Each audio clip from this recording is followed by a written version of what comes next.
আমরা আজকে কাপড় পরে রেডি হয়ে সরিষা ফুলের ছবি তুলবো, সেই জন্য কাপড় পরেছি। তো আজকে একটু রোদ রোদ উঠেছিল, 2 দিন থেকে রোদ উঠতেছিল না। হ্যালো এভরিওয়ান, আসসালামু আলাইকুম। আপনারা সবাই কেমন আছেন? আলহামদুলিল্লাহ আমি অনেক ভালো আছি। Welcome to new another blog. আজকে দুই ফুবু ভাস্তি কাপড় পরে রেডি হয়েছি, সরিষা ফুলের ছবি তুলবো সেই জন্য আর কি। তো আমার বোন, ছোট বোন, ও আবার ছবি তুলবে না, সেজন্য পালাচ্ছিল, মানে ও সাজে নেই এই জন্য আর কি।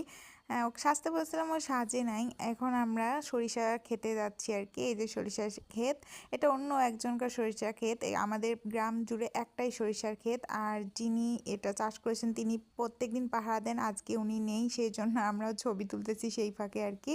নাহলে থাকলে তো সরিষার ভিতরে ঢুকতেই দিত না। আমার ফুপি দেখেন খালি ছবি তুলবে, ছবি তুলবে, ছবি তুলবে। আমি পোস্ট নিয়ে দাঁড়িয়ে থাকতে দেখতে বিরক্ত হয়েছে, তবুও তার ছবি তোলা শেষই হয় না। এরপর দেখেন, এটা আমাদের ব্রিজ। আমাদের গ্রাম অনেক সুন্দর দেখা যায় ছবিতে, বাট রোদের কারণে দেখা যাচ্ছে না।